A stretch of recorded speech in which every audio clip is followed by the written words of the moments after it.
very strong comments and partnerships between Europe and Africa and raising young African leaders and strengthening the voice of young people across the continent. She's made very important points about how important involving young people in decision-making creates strong and progressive societies. I wonder if I can hear from Anita at the moment, Miss Anita Nkirote. Despite young Africans making a disproportionate majority of the population in Africa, some of the aspirations has been expressed by Miss Yuta earlier, are not fully realized. Young people are not on the tables of decision-making and not adequately represented in governance structures. Why do you think this is so? Why are we having this problem in Africa, Anita?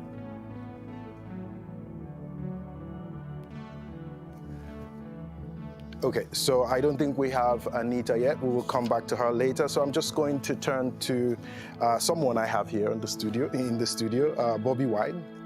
As an opposition leader and a former member of the parliament, what would you say are the political and economic barriers that prevent young Africans from formal political participation in your country and maybe even for the rest of Africa? And how have you been able to surmount them?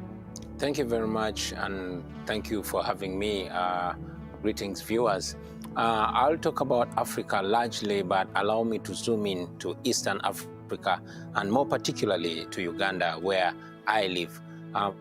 The challenges of Africa, Uganda in particular, is the generational divide, which is not only in age, but is also in mentality. And I'm very glad that you mentioned it, that we are stuck with 20th century mentality and leaders, and yet we are largely a 21st century population. We are stuck with leaders that have an old mentality and a mentality of authoritarianism.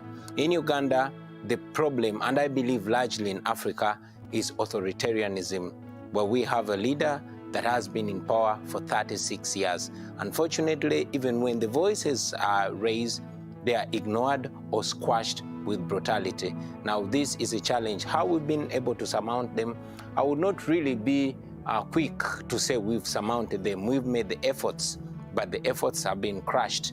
And unfortunately, the development partners are not innocent to this. We really appreciate the attention that is put on Africa, but the attention and the statements alone do not cut the result. It is the action that we desire, and when that partnership is put in action, I strongly believe that Africa will be where it really deserves to be. I really believe that Africans, especially young Africans, will live to their full potential.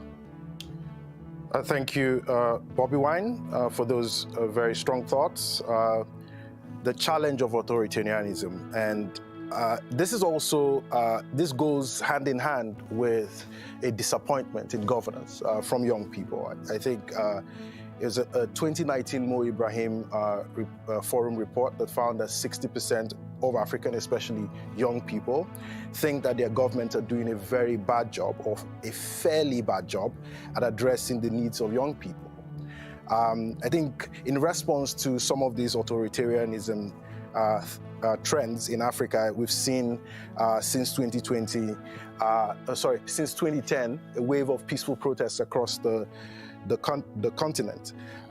So my next question will go to Isa. It appears young Africans are speaking, especially, as Bobi Wine said earlier, but the governments are not listening. The leaders, the older generation are not listening to them. Why is the African youth voice not making a significant difference in governance? Why is it not being creating change despite the numbers that we have? Okay, we don't have Aisha, so I would ask you, Bobi, again to weigh in on this one. Well, thank you very much. Africa has significantly suffered an attack on democracy and democratic principles. It has suffered an attack on human rights. It has suffered an attack on the rule of law. And like I said, while the authoritarian leaders in Africa are having their field day crushing democracy and crushing any alternative voices, particularly the young voices. It has not been made better by the development partners. I'm of the view that if the world listened and indeed acted to the values that bring us together as humanity, then Africa would live its full potential. Thank you. We're looking at how Africa can live its full potential, but unfortunately, I don't think we can if we don't bridge this generational divide. But young people, have their own responsibility in this. Sure. And I think I would ask Ms. Kesani if she's joined us to address this issue, because despite being very vocal on social issues online, most young people dominate conversations on politics on Twitter, on Facebook, and on all various social media platforms. But I'm conspicuously missing on election day. Why is that so, and what can be done for youth numbers to count in the polls and in the elections? Okay, good morning, everybody. Thanks for having me. So this is rather a very subjective question to really ask, because my voice doesn't necessarily represent the youth at large. But as someone, as a young person in South Africa who did not take part in the local government elections late November last year, we predominantly don't go to the polling stations because no matter what we say or what we fight for or the concerns we raise on social media, nothing changes. There is no youth representation in our government, right? And when I'm talking about youth representation, I'm talking about people that actually have the power and the influence to change policies and decisions in our government. So representation is lacking so much. Our government has a tendency of doing things as tick box exercises. They will try and enact transformation policies or policies of any kind to ensure that they look like they are adhering to international standards, whereas they're actually not. And as someone that works in informal settlements, which are reached by poverty and inequality, nothing has changed. It's been 28 years into democracy, but people in informal settlements are still complaining or trying to get water and sanitation, just basic service delivery. So why should we as young people actually vote? I decide to not vote because it's not that I'm oppressed or I'm not allowed to vote, but it's a decision that I take as an individual to not vote. I take not voting as a protest of some sort, that hopefully our government would use this time before the national elections in 2024 to actually reassess and reevaluate what's happening. Youth unemployment is very high. We've actually reached about 70% of youth unemployment in South Africa. Corruption continues to go up. No representation, no accountability, nothing actually works. So the youth is just being used as a tick box exercise, but we're actually not being put in positions of power, positions of influence, especially if you do not actually adhere to political standards in South Africa. If you speak out loud, you'll actually be excluded. So I think us not playing an active role in all of this is actually due to the fact that nobody listens. So for how long are we going to protest? For how long are we going to withdraw our votes? So I think it's a good time now, especially for South Africa, leading up to the national elections in 2024, for them to actually reassess and have proper public participation, consultations with the youth, and actually ask, what is it that we want? Whatever approach they need to have needs to have a people-centered approach, which actually takes everything into consideration when they actually enact policy, to ensure that we regain our faith and actually believe in everything that they're actually telling us or promising us, for that matter. Thank you, Ms. Kesani, for those comments. I'm just wondering, how, we're going to press for change if we are despondent, because I can hear a bit of despondence in her voice, and it's understandable, having shouted at the top of your voice and not been heard. There's a temptation to disconnect from the system. But let's hear a bit from our European partners here, and I would like to ask Eric who's also joining us online, about this situation, how it's been experienced in Europe. Is not online? Eric is with us. Yes, I'm here. Oh my God, Eric. I'm so sorry. No problem. Yes. Absolutely. So Eric, I'm glad I have you here, because I've lost a lot of my online speakers, but you're here and I'm happy you are. And you've been listening to this conversation we've been having about Africa and the generational gap. And I just want to have your take on, how Europe experiences different from Africa, and how, Europe is building capacity for young people to co-create solutions and co-lead with the older generation. And what lessons have you learned? Merci d'abord de... Thank you very much. And thank you very much for welcoming here, not virtually, but physically. And thank you as well for the invitation to this discussion, which I think is essential for Africa, but also for all of the continents, and including the European continent. I'm a new member of the Development Committee in the Parliament, and I'm sure that some of the things I will say may be a little naive, and I prefer to say that before I speak. But what I see is that the question of young people and intergenerational issues, these are issues for Africa, and I'll come back to that, but they're also valid for Europe as well. And so perhaps the things we're talking about for Africa would also apply to Europe. And I think that what's true for Europe is also true for France. We find it difficult to get young people to participate in public life and in the taking of decision. And in France, there's a study which has just been carried out just a few days ago, and it shows that young people are very disinterested in public life and political issues. And I think that the causes, perhaps to a lesser extent, but are similar to those on the African content. And I just want to explain what I mean by that. I think that it's a question of what you said, Bobi Wine, if I can call you that, and also what was said by Ms. Kyagulanyi, who just spoke. I think that in Europe and France, there isn't really a space in which young people's voice can be heard. But I think in Africa it's even more difficult, because you just talked about the point which I think is essential, is governance and the legitimacy of certain forms of democracy, and which has been indicated by international organizations. This is something which has been said by Ms. Kyagulanyi. If young people in Africa aren't listened to, if they're not part of the decision-making process, then it's very difficult for them to be involved in actions. And I think that this is something which is very true for young people, but also raises the issue of legitimate democracy and governance. And I think before we start creating partnerships, it's important for the international organizations to be asking this at the very highest level. I mean, you were just making points, and I think if we want to make progress on our partnership, this is something what we have to do. I think in a way what we need to do is reinvent in a contemporary way what we know, and what I like is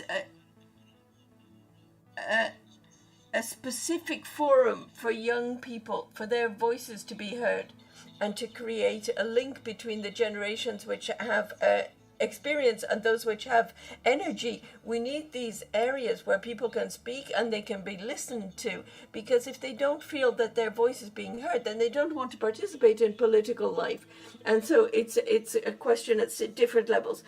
Legitimacy of representation, and that's something we have to listen to. And then the question of listening, because young people want to see results in their everyday life, but that's not what's happening in Africa or in Europe, in different member states. And so it seems simple, but it's actually very complex, because it's a global or holistic approach which is needed. That's the terminology we use here in Brussels. And so what I think would be good is to build this forum we know that there are social levers. We talk about the autonomization of young people. We can have a cultural approach. We can have an economic approach. But if it's not clear, we can't do valid work in the area of the fight against poverty. Access to culture, access to knowledge, access to employment, access to activities. There are levers which to make sure that young people are part of the democratic process, but we need to make sure that the process is truly democratic. That's what we really need to look at first, and to make sure that it's addressing the largest number of people. And perhaps what's exacerbating things in Africa is, as you said, 70% of the African population is under the age of 30, and that amplifies the issue. And I think it's something we have to look at different levels. We need to look at the democratic issue, the legitimacy, and then the question of the tools, the involvement in social and cultural life. And I think that really is the basis for a new partnership, as has been launched by our commissioner, if we want to be able to participate tomorrow and to have reciprocity in terms of development on these issues. Thank you, Mr. Eric, for such insightful contributions, especially the contribution that recommends that we have specific forums for young people to express themselves, spaces created within our democracies for young people to actually have a voice. And I think this is a very strong recommendation that we'll probably be discussing a bit later as we look at how to mainstream the youth voice. But it's also important that, you know, some of the institutional restrictions that are there to prevent young people from participating in the mainstream conversations that those institutional or procedural spaces are opened up. And I'm going to ask Manji, who's from Nigeria, to tell us a bit more about this. In Nigeria, we had the Not Too Young to Run youth-led movement, which was supported across Nigeria and actually received support from the EU as well. It successfully lowered the age of contestants to allow young people to be able to contest for office. Before then, of course, we had age limits to contesting for office and completely excluded young people from being able to hold national offices. But that has changed constitutionally in Nigeria, and that's as a result of youth political action. So Manji, are you aware of any other success stories of young people forcing themselves into the room and making sure that their voices are heard? Thank you very much, Amara, for this question and an interesting discussion that is quite needed at the moment. Indeed, in response to your question about the movements that are being generated across, Africa, I think it is important to state, what some of the issues, are the dimensions to the scope of this issue. You had highlighted the issue of the leadership in terms of age and the gap between the average age of leadership today and the young population in Africa. But you also know that the World Bank and the UNFPA data has projected that by 2050, the current 1 billion population in Africa would be nearing 2.5 billion, with more than half of that population younger than 25 years. This is indeed reflective of some of the issues that have been highlighted, especially what Kensani was also talking about earlier, because we have a great demographic shift across the continent, as well as an increase in digital communications, which has sort of galvanized social activism and movement for young people. This you could also triangulate to specific examples that you're trying to highlight with the Not Too Young to Run movement in Nigeria.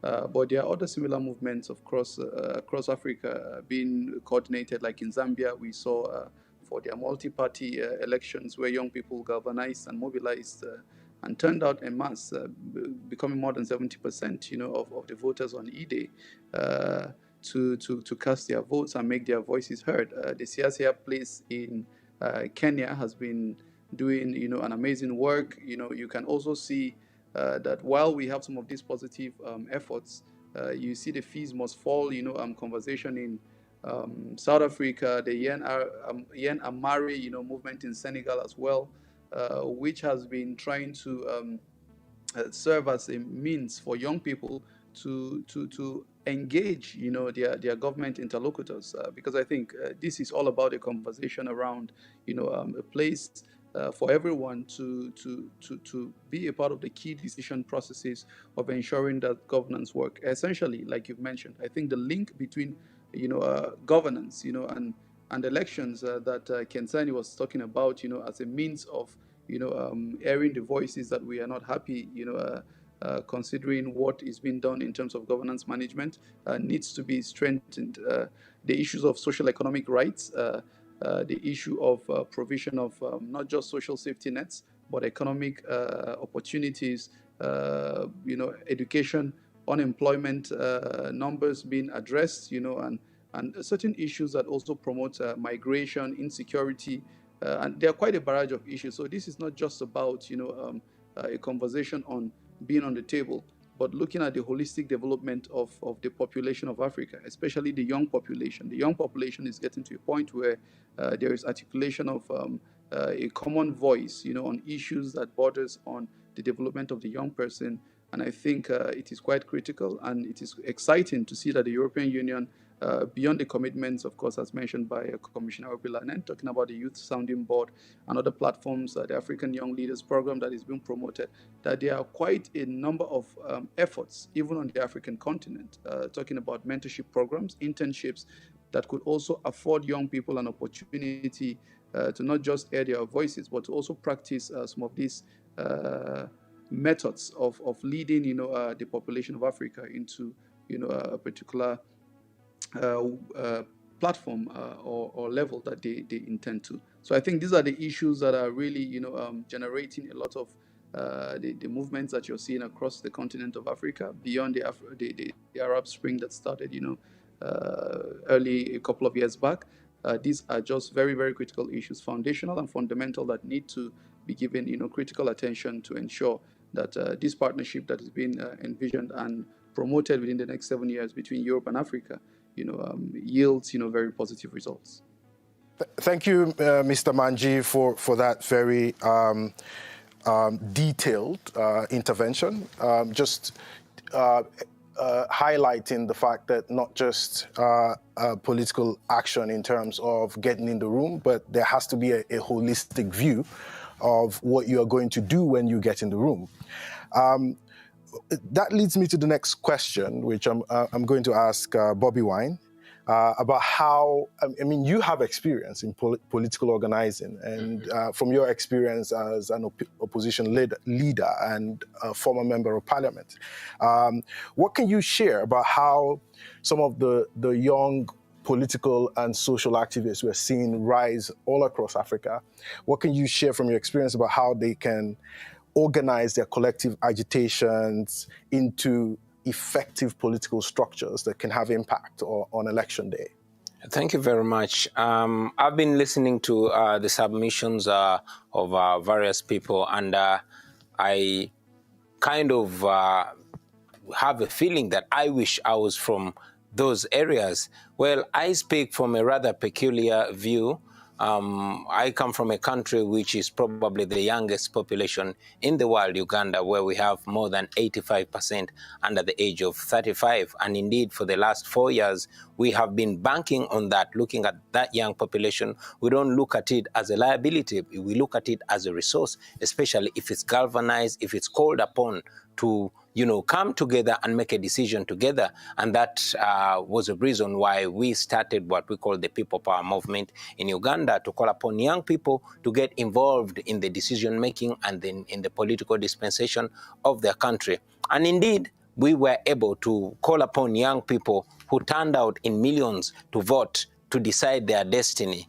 Now, the challenge here is, unlike many other places, what is the response of the authorities. As I speak right now, we have thousands of young people in Uganda rotting in torture chambers, rotting in jails. Why? Because they raised their voices non-violently to say they want a leader of their generation. Like I mentioned, we have a military leader in Uganda, and I believe many other places in Africa, but particularly in Uganda, we have a leader that has been in power for 36 years, who came to power by use of arms, and indeed has used arms and force to crush all voices of dissent. We went to the polls in January last year, and people turned out massively to vote. Unfortunately, the internet was blacked out. The European Union and United States election observers were blocked from the country. I was a presidential candidate, but by the time we went to the polls, I was under military detention in my house. So this scenario makes every thought impossible. It makes all the ideas impossible.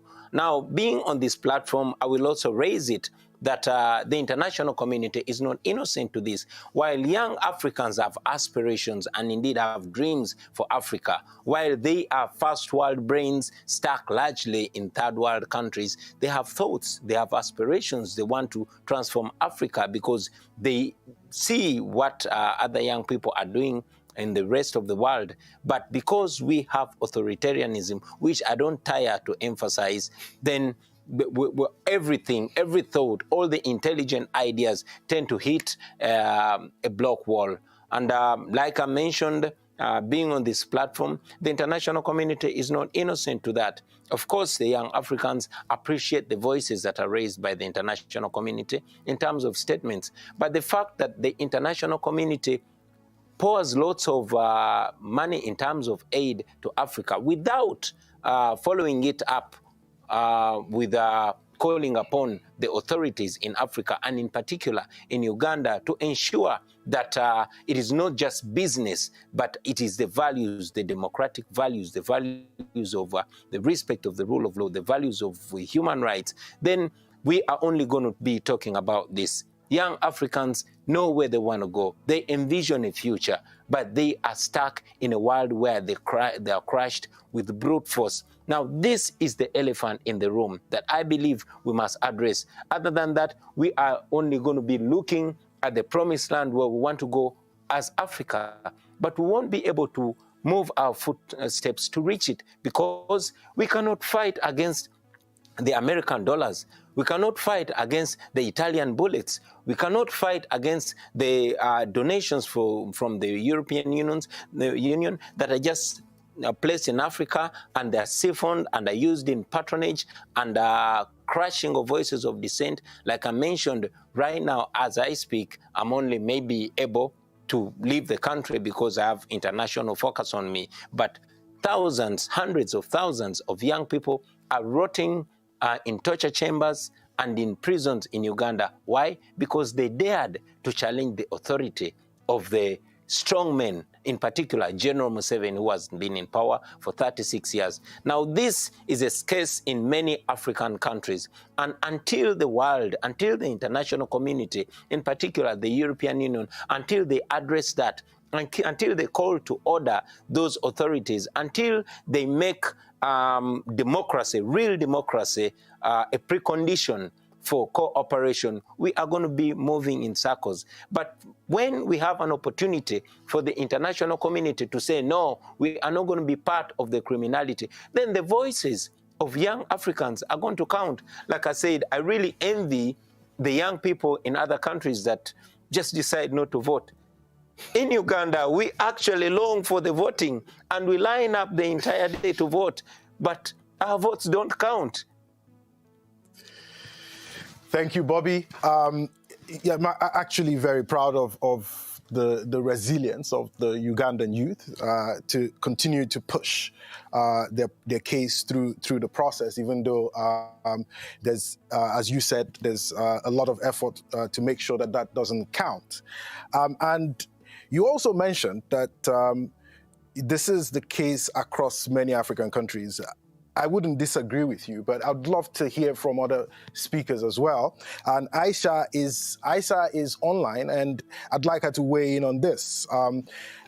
I don't even need to cite this, but during the Virtual African Union Youth Consultation Series in June 2020, that was during the pandemic, young Africans who gathered around to discuss the state of governance in Africa, they highlighted in many instances, many countries, this disconnect between young people and their governments, leading to distrust and a disconnection. And you know, it's even obvious in the frustration I hear from Bobi Wine here in the studio, who's talking about the fact that we are now looking outside our government, outside our processes, to see how our voices can impact our country. And so I'd like to ask you, Aisha, if you agree with that, if that's your experience, and if you can cite any other examples, so you know the audience know that this is not just a Ugandan situation. And have we learned any lessons? Is there any lessons for all of the stakeholders? Young people, have we learned anything from this encounter? Have our governments learned anything? Has the international community learned anything from this experience that we've had in the continent? Aisha, over to you. Thank you. I will speak in French. Then, yeah, merci beaucoup. Thank you very much.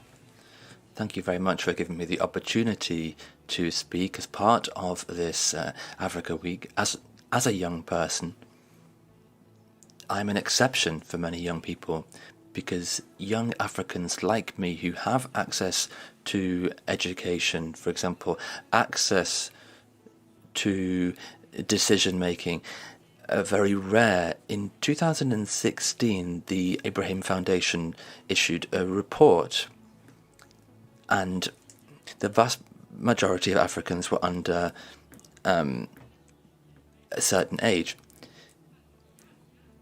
There really is a big gap from 65 to 20. Based on this logic, it's very easy to forget that young people today are the adults of tomorrow. They were the children of the past, but it is these people who will be making decisions in the future. So it's not right to not take into account the opportunities that society can offer everybody. We don't stay young forever. We all have aspirations. Young people need to be listened to. And by 2025, 1 in 4 people in the world will be younger than 25, and that will be in Africa. This means that today we need to focus on building a resilient continent with sustainable development projects, so that the young people can become responsible adults in the future. We need an intergenerational partnership, co-leadership. We need to have a place at the table. We need to be responsible adults, but we also need to learn. We can't learn on the streets. We can't learn if we're always stigmatized, because there are barriers to young people's participation in progress, but also in decisions and lawmaking. Of course, we can make mistakes, and we have the right to make mistakes because we need to learn from our mistakes. This needs to be a transition from the youth phase to the phase of adulthood. There is a decline in political engagement of young people, and young people are not voting, and we think that voting is the way for young people to participate. Governments and organizations have talked about this, but we need to stop with this discourse. We need to have action. We need to give young people opportunities to participate and speak. The lack of interest of young people in participating is seen as young people not being interested in it. No,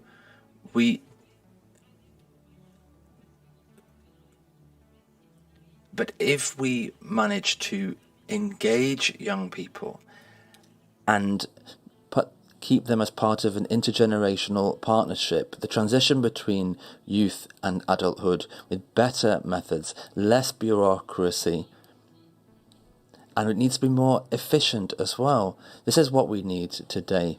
We can see what's happening in Africa, and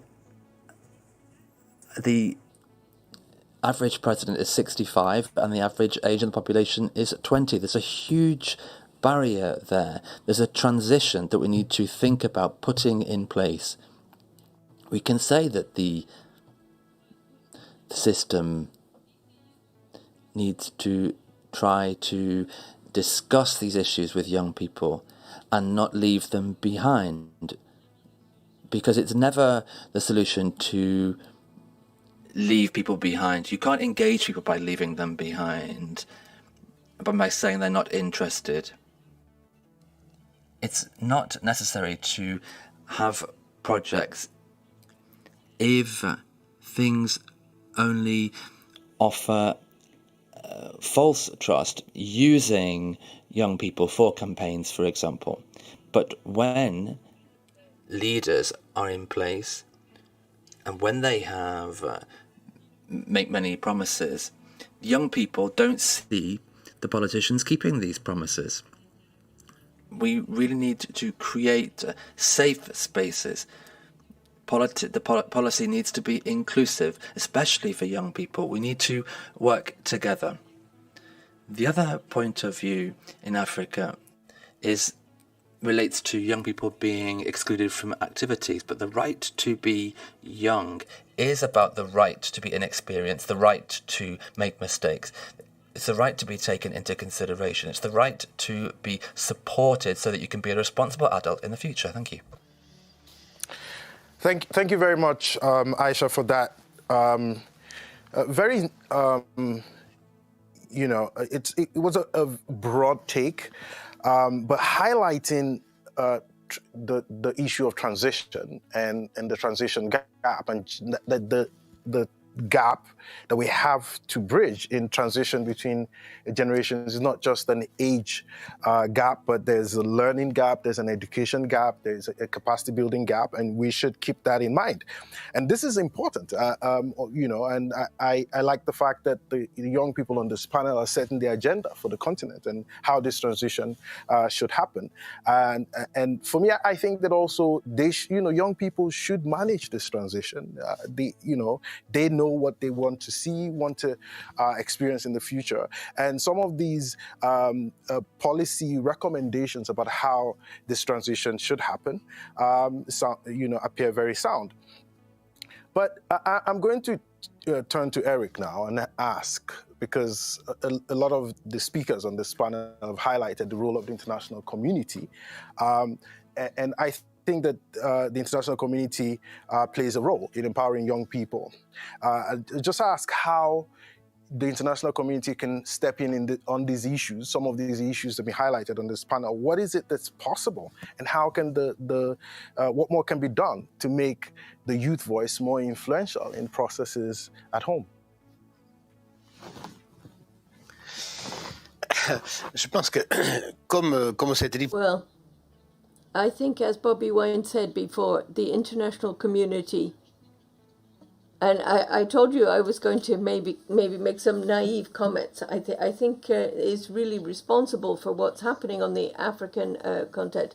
There's a great deal of wisdom, and she's saying she wants to be involved, but we have to look at the context, and it's not appropriate. And so when we say that, that means that on the African continent, which is the richest continent in the world, and where we have a poor population, we have to look at the future of that continent. Is the international community wanting to see Africa become a democratic continent? And I think on the basis of what I see and hear, I think we really have to ask that question, and it's something that different people have been saying. If we, what you were saying specifically about Uganda, and I think these are the questions we have to ask. I mean, who's benefiting from this? And so I think that that's why we have to look at the new types of partnership that we can build. We have a debate which is organized by the Socialists and Democrats, the Progressives. That's not by chance. We are progressive, and we believe in true partnership, and where we sit down together and we implement things and then we evaluate them. Now, if the international community had this wisdom, then perhaps we wouldn't be in the situation that we are. And now it's been over 40 years where there's been a liberalization, but where partnerships have disappeared, where there've been an increasing focus on individualism and concentration of riches for poverty, inequality. I mean, that's what is happening. And so maybe what we need to do is look at the geopolitical model that we see today. And it's certain that there are problems of governance on the African continent, but there are also global governance issues. And I think these are the questions that we as politicians need to be asking. We can invent tools. There are tools. We can have councils for young people's council. We can have this at national level or international level, representatives of young people. But if upstream we're not really looking at democratizing the content, if it's not a legitimate representation, then it will just be fine words and it won't translate into reality.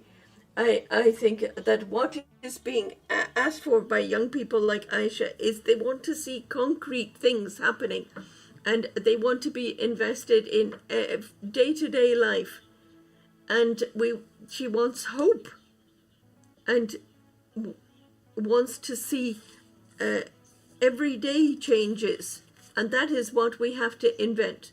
What we have to do, first of all, is carry out an evaluation of what I would say is a failure of the past links.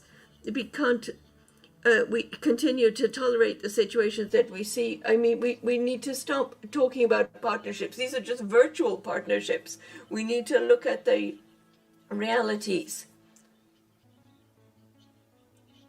And I think that there's been a failure. We need to look at that, and we need to analyze why and come up with new types of partnerships. And I don't think that the Chinese or the Russians have new solutions for Africa at the moment. I think we have to look at our history, sometimes painful history.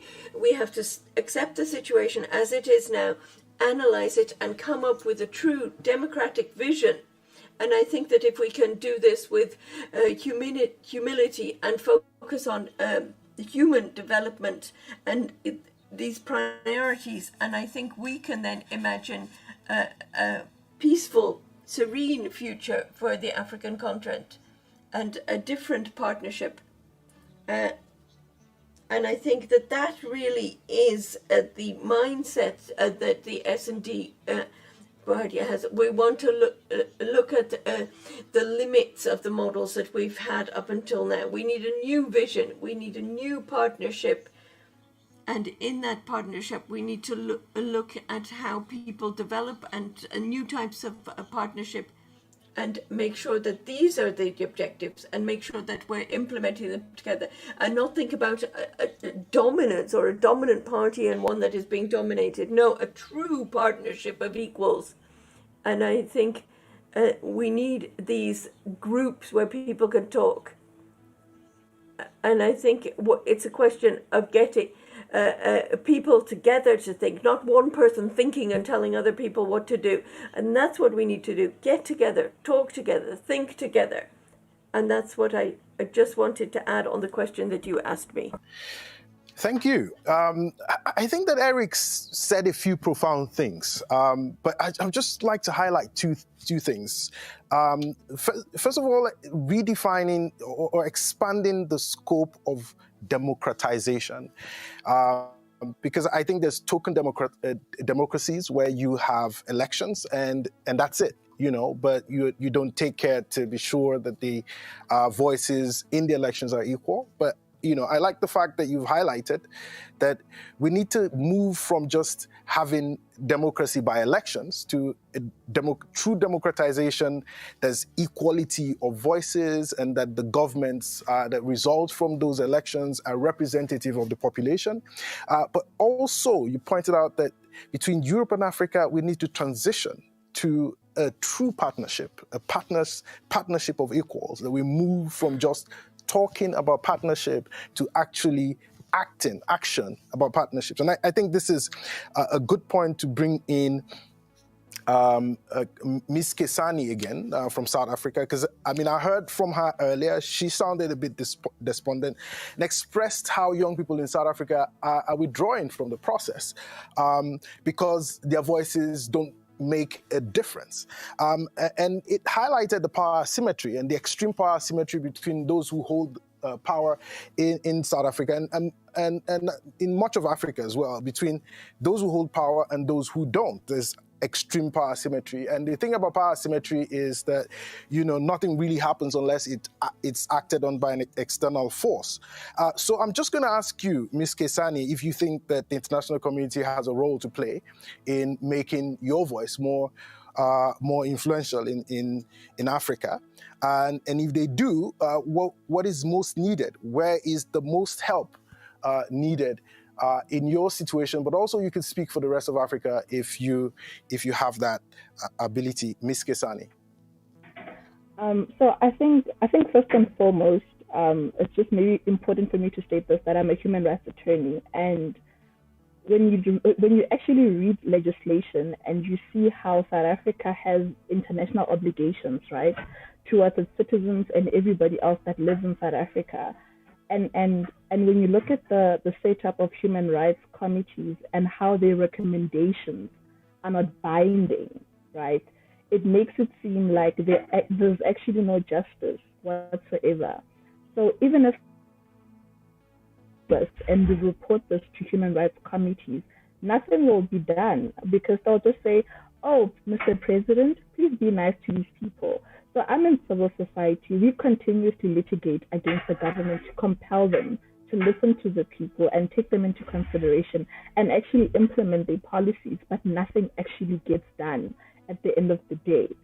So I also think that as Africa and Africans, we need to also try and look for African solutions for African problems, and that's something that could actually help. So I think getting human rights committees' recommendations to be binding, like legally binding, with actual sanctions to be imposed on the actual country, I think that's a step in the right direction, because we had COVID relief funds squandered by the government. People are even poorer. People have lost their jobs. People have lost everything. So if the international committee or international societies are helping South Africa with anything, there actually has to be policies in place and agreements in place to ensure that the money actually goes to the people that it said it's going to go for and uplift the lives that it's actually supposed to uplift.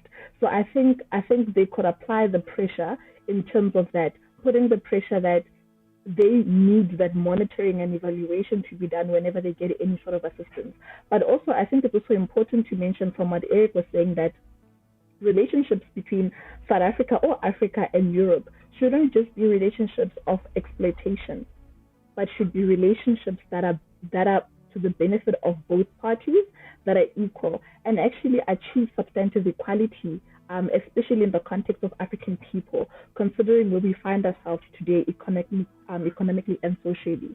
So I think that's something that's very, very important. Having legislation or having committees and their recommendations to be binding, and ensuring that sanctions are in place if our government doesn't do anything.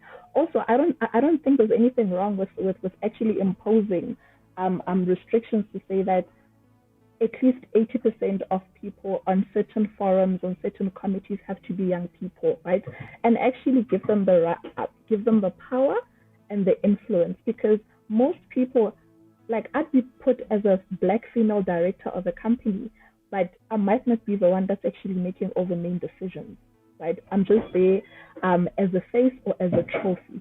So we need to find ways to do away with those kind of things and that kind of narrative is that, yes, there are young people in our National Assembly, but what's their power? They're just there as a tick box exercise.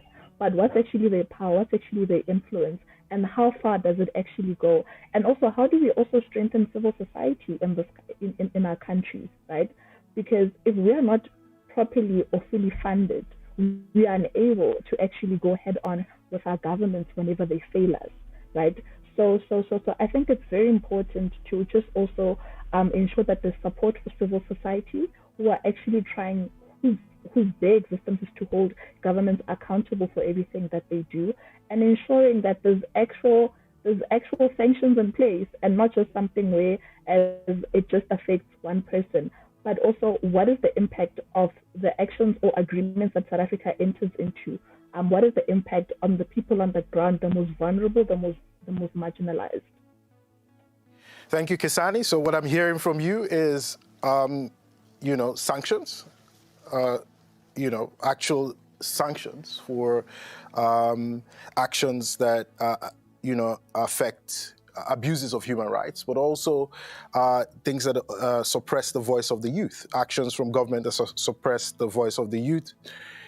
These violations should actually attract real sanctions. There's also the need to strengthen support for civil society, because that appears to give the platform for young people to influence policy as well. So stronger support for civil society organizations, particularly youth-led civil society organizations. And I think that was what was exemplified by Not Too Young to Run in Nigeria, that received support and were able to impact policy. So I'm going to turn to Mohammed Ravat, who's in the studio with us. He's a youth activist.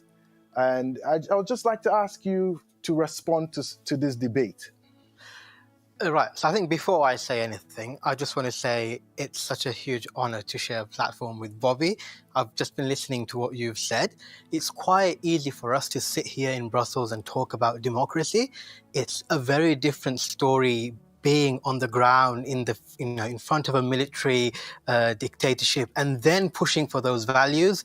That is something. So I salute your determination. I salute your bravery. I salute your resilience. And it's an inspiration for all of us sitting here. It goes to show that if we're not careful, we could all slide into similar situations. So I think right at the outset, that's something that I wanted to say. Yeah, I've been listening to all the different contributions that have been given, and I'd just like to say, I want to reflect on quite a few of them.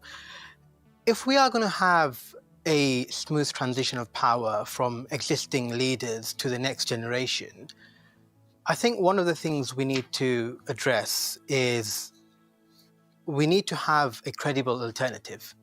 And that alternative doesn't just exist, it needs to be created. I think what we see with Africa is, there's strongman politics. So the leadership, the presidency kind of revolves around one particular person. We don't really look at the team that's under them. And if we want to have a credible opposition, someone, an opposition that's ready for power, an opposition that looks like a credible alternative to the public, then we need to create that credible alternative. And I think this is where the international community comes in. Because we need to go onto the ground and we need to look at the opposition parties, and rather than just creating one single individual who becomes the figurehead of a movement, we need to ensure that there is an entire team under there, that the moment they come into power, they are able to begin delivering almost immediately. So they need to hit the ground running. And this is quite important, because if we have an elections in one state, and if there is a change of power, and if the people of the eyes of the world will be watching when that transition happens. If it's not smooth, then it's unlikely that this will catch on. But if there's one successful example where there is a successful change of power and they're able to hit the ground running, then this will serve as a springboard in different states. So let's look at Zambia, where we had a change of government last year.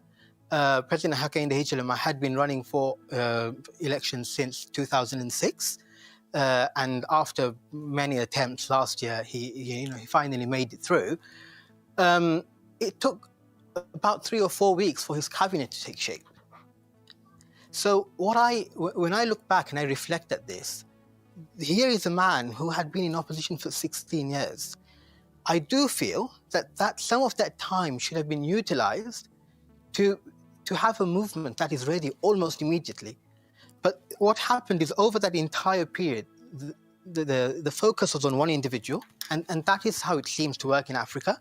But what happens is when you then come into power, you don't have that alternative structure ready underneath. So I think that the international community, if we want to support change in Africa, one of the things we absolutely need to do is we need to start building that alternative. We can't just talk about democracy. We can't just focus on individuals. We need to ensure that there's a broader movement underneath. And I think this is the perfect time to capitalize on that. We're looking at what's happening in the Sahel region. Dictatorships are on the rise. And if we look at the reasons behind that, there's, Africans for many years, it's only been platitudes. We've given loads and loads of platitudes. We support democracy, we support this, we support that.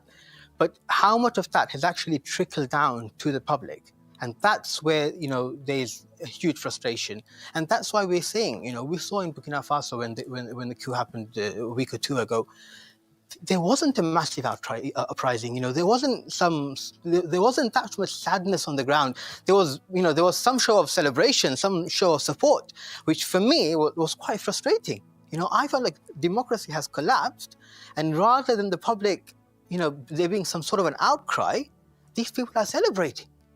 And we need to understand the reasons behind this. So if we truly want to help Africa, reach its true potential, I think it's got to be a broader conversation. We need to do much more, and Europe especially. I think we need to really go back and realize that the way we left Africa, a lot of the problems that are there today, they are rooted in the manner in which we left. And Europe, as a continent, as a people, we need to accept that we have, more than a huge part to play in fixing a problem that we created. Well, thank you, Mohammed, for that very interesting contribution. I actually liked a whole lot of what you said, especially about shifting the focus from individuals to actually building structures and sustainable movements. I think that word, sustainable, is important. That's something that outlasts a single individual, that moves, if you incapacitate a single person, you don't stop the movement, because, it has so many leaders. And I think that it's something that young people have started learning in Africa, of having leaderless movements, because they see how government targets the leaders of the movements. But I think that those kinds of movements may be difficult to support, but I think that we need to figure out how to support the broader kinds of the new kinds of movements that are emerging out of young people in Africa. So I'm going to talk to Bobi Wine now, because we're talking about young people getting involved. I also want to talk about young people supporting young people, because again, this is a conversation that's it's been happening in Africa. Young people coming to the polls and becoming candidates and so on. Now, assuming that we solve the problem of youth voter apathy, which, for instance, we've heard from Kisani in South Africa about what's happening with apathy. But assuming we solve that problem, how confident are you that young people can back young people? Will young people vote young people into office, or will we go back to a situation where we're bringing in people that should have transitioned to younger leaders? And how do we manage that?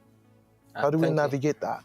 Thank you very much. We have looked so much at the young people, but like one speaker said, that the young people of today were the babies of yesterday, and will certainly be the elders of tomorrow.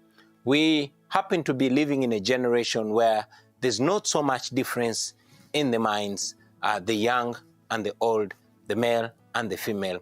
We tend to share understanding to look at things largely the same, because what is right is right to the young and to the old, and what is wrong to the young and to the old. So for the young people, it's just the numbers and the shared aspirations and the shared pains, but largely we look at the same wrongs and the same rights. However, allow me to go back a little bit and mention that while we are discussing the continent of Africa, especially from here in Europe, I would rather that we focus on the realities.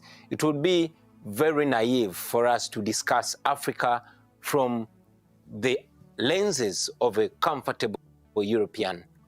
Let's look at Africa through the lens of an African, and look at the Africa-Europe partnership and define it. Is it a partnership in crime or a partnership in the rule of law?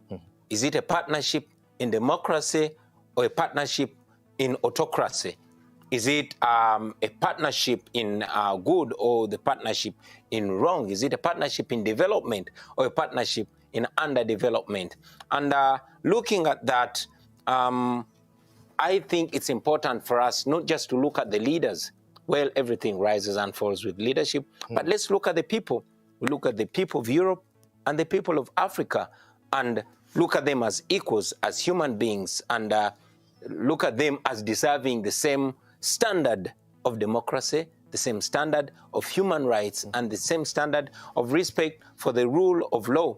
Of course, while we have progressive African countries like Zambia, which we look at so much, we look up to so much, countries like Botswana and many others which we look up to so much, we must not forget that there are blatant examples like recently Burkina Faso, countries like Chad, countries like Mali, where there's been blatant disrespect of democracy, but in very neat suits, we see European leaders seemingly condoning that, not criticizing that, and that is to the detriment of Africa.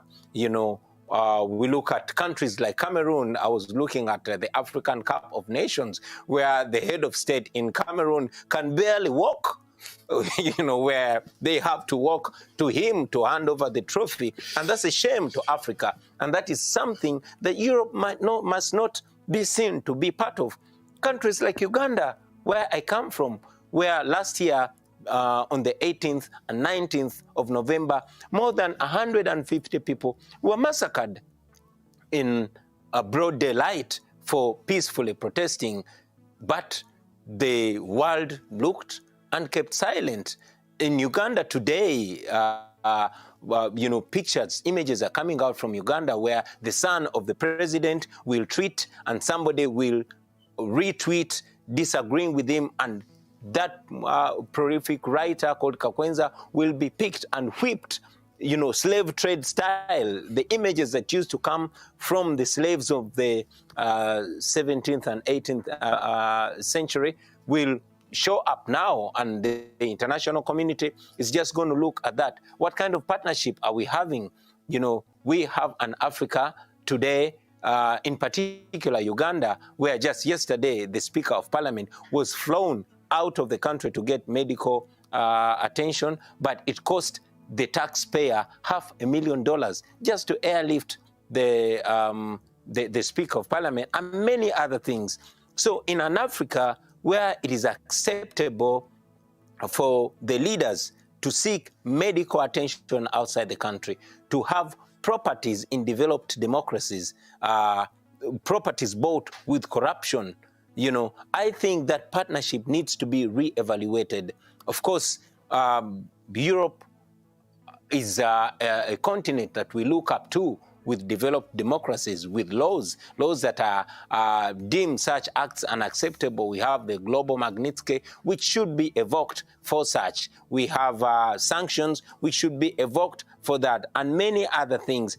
I think that African dictators have been largely encouraged and propped up by the West. You look back in the days of Idi Amin, he was a Ugandan leader who was largely cordoned by the West until they let him go. So I think a time has come for the West to let go of the evil and disassociate itself with the evil, then young Africa will have opportunity to meet, like I said in the beginning, that young Africans and young Europeans are first world brains, but African young people are first world brains stuck in third world countries, which wouldn't be third world countries, but have third world leaders. So until we deal with that, the entire partnership is going to be a lie. But when we deal with that, you will see every other question being answered.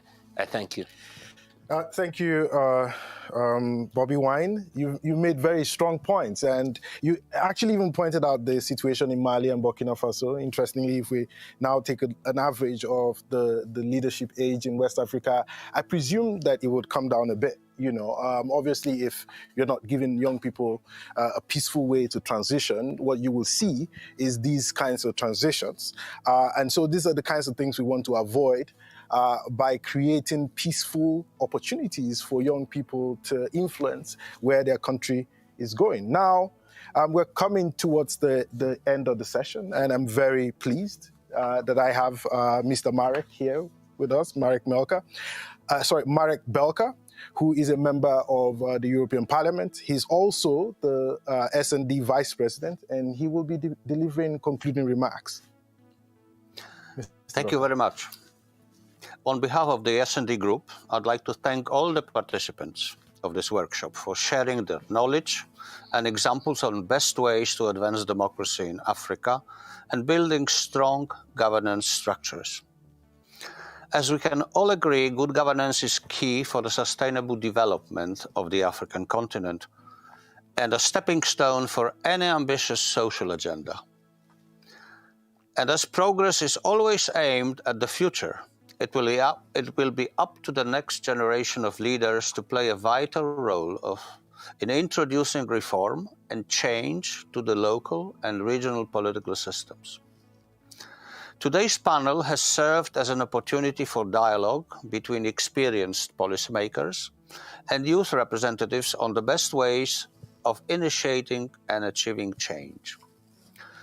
The discussed examples of good practices in the areas of safeguarding democratic processes, stakeholder engagement, especially the inclusion of the voice of young people and support for the civil society, fight for sustainable governance, and the creation of fair and inclusive political systems may be building blocks the next generation of African leaders may use to provide security, economic growth, and prosperity to their communities.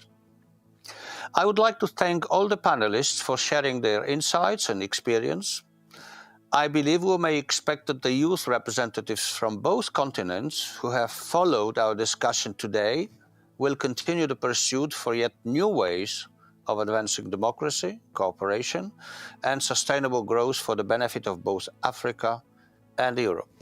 You may count on the support of the S&D Group and other progressive forces in this endeavor. And finally, I would like to remind you all that this panel is part of the S&D Africa Week, which continues today and tomorrow with further interesting workshops, discussions, and events. I invite you all to follow these events on the Socialists and Democrats website. Thank you. Thank you, Honourable Member of Parliament, Marek Belka, for these concluding remarks. And I'd also like to join him to thank all the wonderful speakers we've had in the room, as well as online, contributing to this conversation. Please stay tuned to the Africa Week as it continues. The next event will be at 1:30. And that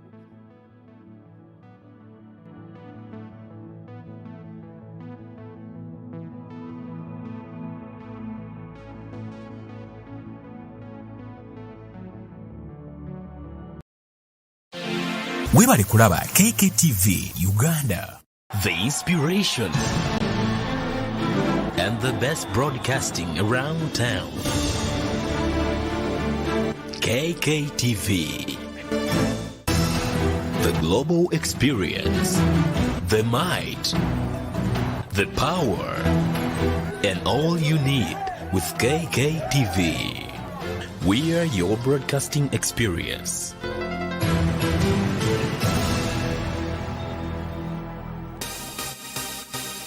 Thank you for subscribing to KKTV.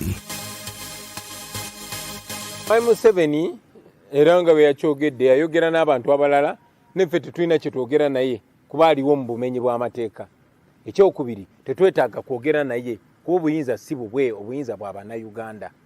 So tetwetaaga kwogera na Mwai Museveni. Ye okwogera n'abantu tayogera ku ngeri ggwanga gye likyuka naye abeera ayagala kwogera naawe kubuuza oyagala ssente meka. Ffe tetugulirirwa. Bakikola okulabisa okulaga nti tolina kyoli. You are watching KKTV. Kikulaga nti eno gavumenti ya Museveni eriwo mu bumenyi bw'amateeka, tegondera amateeka, tegoberera amateeka, yo ekola byeyagala. Omuntu omu yasalawo, bwasalawo nti kati beera mulamu ng'obeera mulamu, bwasalawo nti kati beera mufu ng'obeera mufu. Mr. Update Kanumbe, oba bankuba bankube, oba banzita banzite, oba kyekigwawo kigwewo. You are watching KKTV.